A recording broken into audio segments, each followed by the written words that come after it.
And so then this is what we found, and I've got 3 of these slides.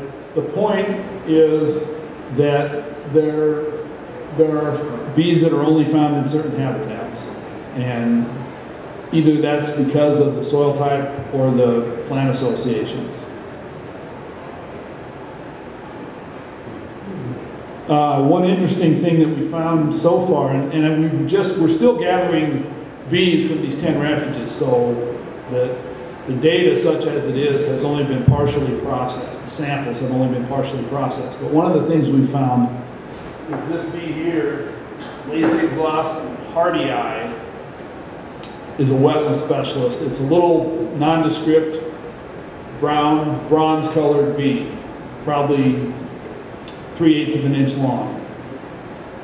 And it's only found in wetlands, and there were only probably a couple dozen recorded specimens from Missouri prior to our study at Overton Bottoms.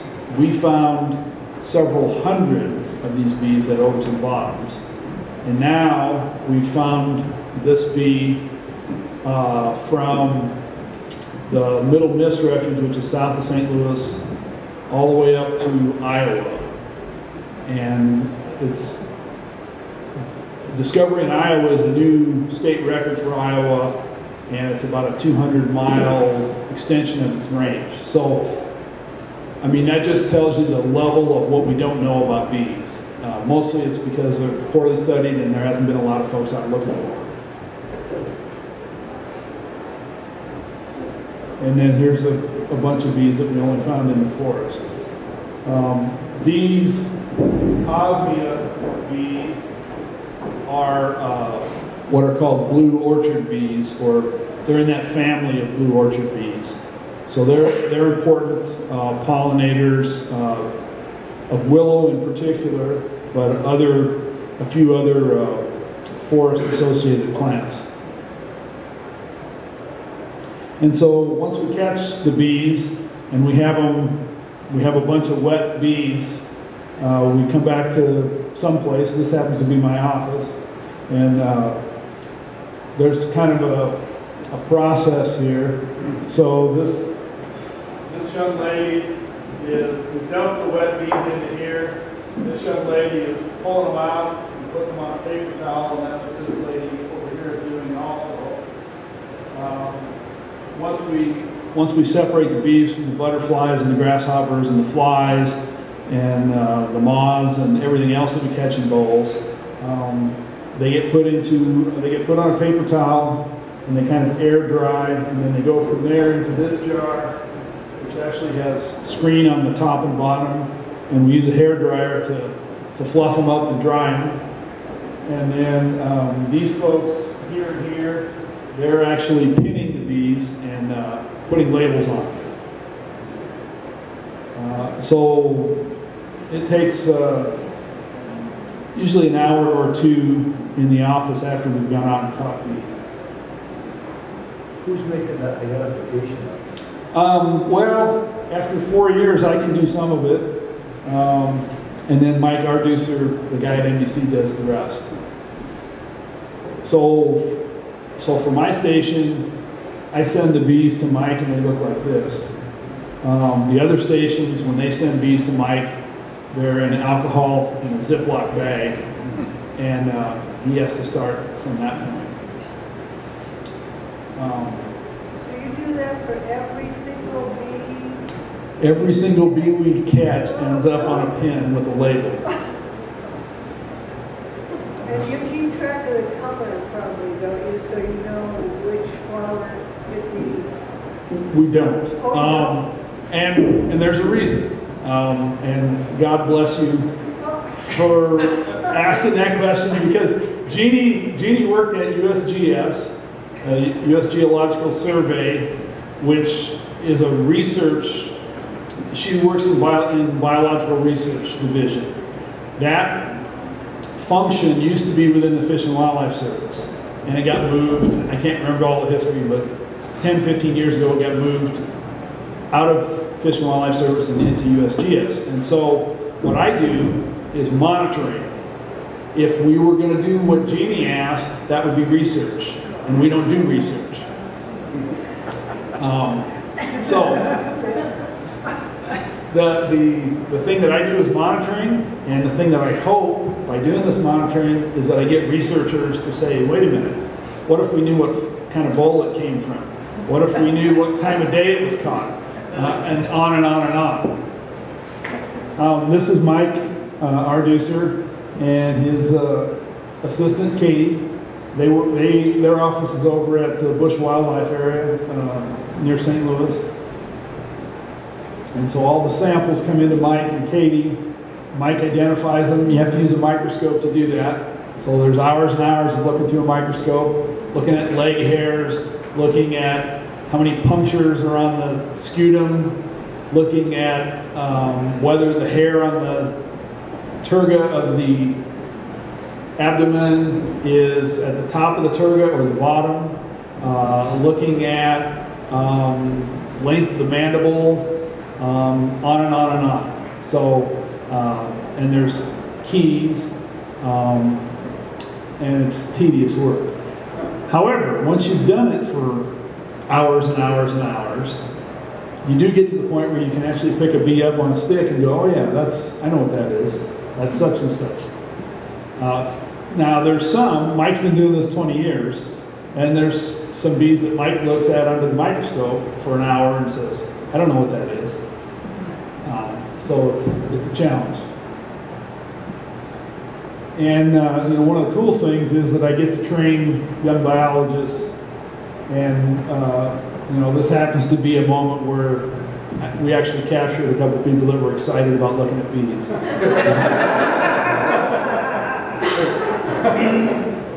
Staged. And so what have we learned? Well, we've documented 150 species of bees that are native to Missouri and the Midwest. We're gaining an understanding of the relationships between pollinators and plant phenology and hydrology along river bottoms. And we've added 3 new state records and several county records for bee species. That's at Overton. Those numbers will go up with these other stations. And so Mike, our producer, and I have committed to writing up some papers.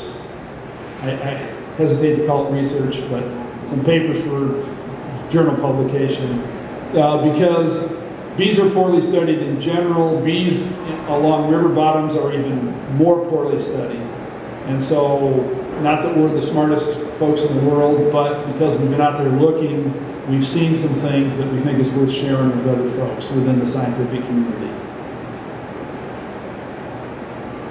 What we don't know, this list could go on forever, but we certainly don't know every bee species present.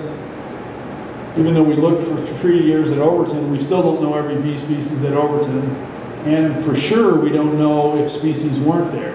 Just because we looked for 3 years, you know, we know they weren't easily captured during the times we looked. We do know when we looked, and we do know what we found. But that's not enough to say that a certain species is not there. We also don't know relative abundance, population trends of bees for any of these sites. And we don't know what's normal or average. As you might imagine, we looked in 3 much wetter than normal years at Overton. If we would have gone to Overton and looked this year, I guarantee you we would have seen something totally different. And if this information, we don't know if this can be extrapolated to other areas, other refuge units or NDC conservation areas along the Missouri River or adjoining private lands. But I think there's some application there. We also don't know the correlation between this data and other data for birds, vegetation, hydrology, and climate. So there's a real temptation for non-biologists to say, for example, we looked at Coral Island this summer, and this is what we found for bees, and here's a weather station, and here's what we saw for weather, and therefore bee numbers or bee species diversity is related to drought. You can't really draw those. Those are two things that are true, but they are not necessarily correlated. And there's a big temptation to do that sort of thing. And so that's why biologists are always saying we need more data. And based on what we know, there's a long list of things we'd like to know next. And hopefully this presentation has gotten you thinking about what you'd like to know next about bees. And what are the potential relationships of bees to the overall health of other wildlife species, or ecosystems, or even people? And how might these relationships affect land management on the Big Muddy, or land management on an adjoining farmer's property, or land management within the Missouri River Valley? And this is a partnership effort. These are the folks that participated in our survey on these 10 stations.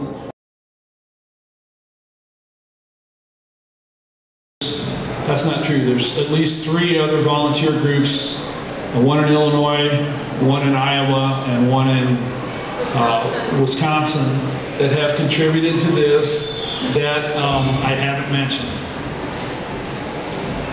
That's Katie, by the way, the woman in the picture with Mike. And I like to end with this slide. These are some bees deeply in love.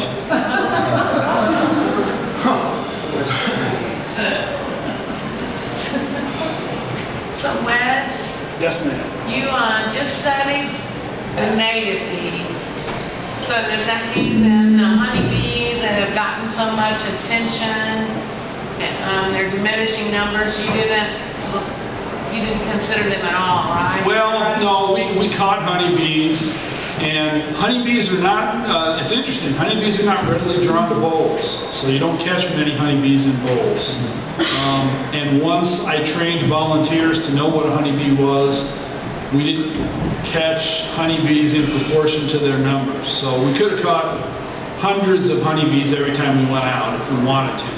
But, you know, That wasn't your focus.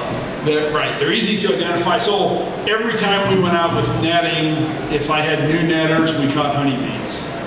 And rarely did we catch honeybees in bowls, but 1 or 2 stray honeybees in bowls every time also. So we have a couple hundred honeybees also. Were you surprised by the quantity of species? Well, I was, because I came into this not knowing much about bees. So, yeah, before I met Mike and really got a good understanding that there were 450 different species in Missouri, yeah, I could have named maybe a half a dozen bee species. So, yeah, I was surprised. And I'm surprised at the diversity at a place like Overton Bottoms. I mean, one of the things that's interesting to me is we've planted very little over there, and what we have planted has been plants that don't need pollinators, trees and grasses. So those 150 bee species are finding stuff that's just come in there naturally to use to pollinate. So you mentioned the squash bees. Are there squash bees in Overton Bottoms? There are. What do they pollinate? Well, there's some native plants in the cucumberaceae family, like bird cucumber is one I can think of. But there's a couple of other plants in that family, and I don't know if squash bees pollinate those or not. But squash bees, male squash bees in particular, will range a long ways looking for squash blossoms. And I don't know if you know their life history, but male bees will hang out in squash blossoms at night. Female bees will be in a nest, or they'll be underneath a leaf somewhere. And female squash bees will come to the squash blossom once it opens up, once daylight happens and the squash flower opens. But the male bee, remember, male bees hang out looking for females. That's all they do. So he wants to be there first. He wants to have his territory staked out. So he spent the night in that squash blossom.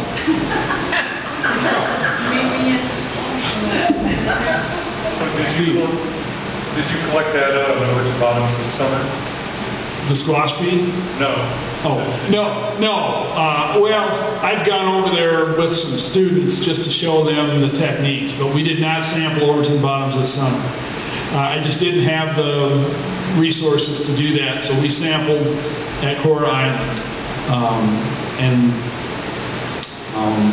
So that's what we did. In hindsight, maybe I should have sampled at Overton one more year, but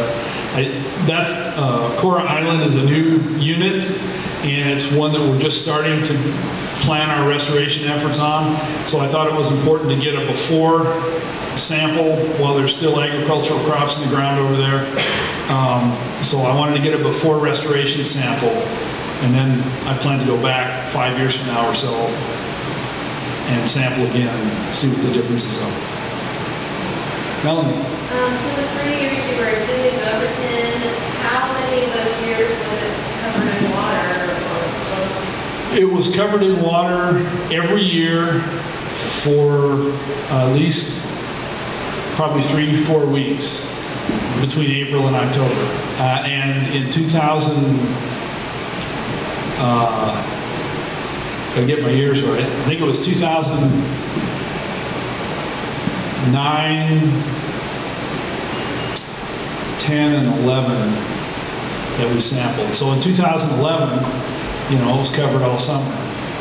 So I had to be very ingenious as to how I could get bowls out there and the amazing thing was that even though there was 3 feet or more of water out there all summer, there were still bees there. And a lot of these bees, about 60% of the bees are ground nesters. So, that's a whole other suite of questions. How do those bees stay underground when there's 3 feet of water over the top of them? A lot of amazing things that, I don't have answers for. So do you plan on going back there then when it's less wet too? This monitoring it's practical to do, and it's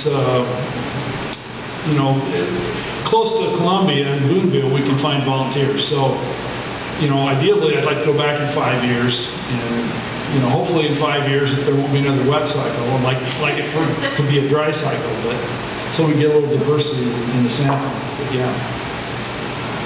Steve. Intuitively, I'm curious, I know you're kind of into plants too. If you had to name kind of a few Missouri River flowering plants, or not, plants that seem to really attract an interesting host of bees, or that really stick out in your mind, it's attracting a lot of pollinators, or there's some that sort of jump into your mind. Desmodium, which is in flower now, and stick tights is a good bee plant, and the big sunflowers, the annual sunflowers that are in flower now, they're a good bee plant. Asters, there's a number of asters that are out now. Asters are interesting because there's a group of asters that come out early, and then there's a group that come out now. And there's bees that only come out in April, and they're gone by June. And then there's bees that come out in September, and they're only out until the first frost, and you won't see them in the spring. And then there's other bees that are out from April to September. I didn't do a very good job of answering your question. Hibiscus has that one bee, but it's kind of cool because lots of things go to the nectar. Is that the rose mallow? Yeah. Big showy flower. Is partridge bee native? Partridge bee is a native, and it's not a great bee plant, but bumblebees seem to pollinate it quite well. There's Joe Pieweed is a good bee plant. Ironweed is a good bee plant.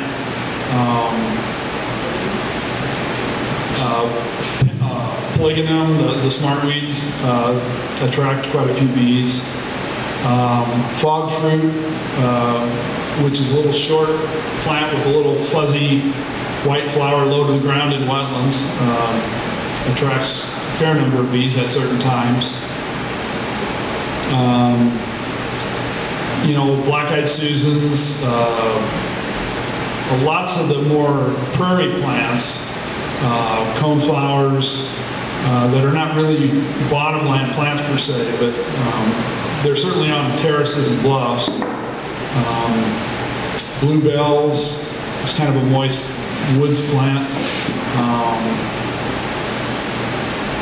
Kind of going blank here, but that's a great question because there are people who are interested in wildflowers who have never really thought about bees before. There's people who are interested in birds who have never really thought about the connection with bees. So I'm almost, I don't know the percentages, but a large percentage of what birds eat is related to bees. So things like elderberry, raspberry, mulberry, ribes, currants, wild plums, any of those, the chokecherries, all of that stuff needs bee pollinators. Yes, ma'am. The Dirt Bee Society on the web has a really good listing of plants that are attracted to pollinators. Yeah, and actually, that's a great point. There's a lot of information on the web that's just come on the web in the last couple of years. I've got some brochures over here about attracting pollinators and about bees in particular. Anything that's on that table other than the bees themselves, you're welcome to take with you. There's a write-up about what we've seen so far with this study this summer on these 10 refuges. There's a spiral-bound book on bees of eastern North America. Please feel free to look at it, but don't take it unless you really want to study bumblebees of North America, because I don't have very many of them, and I'd like for somebody that's really into it to use that. But anything else there, feel free to take on your way out.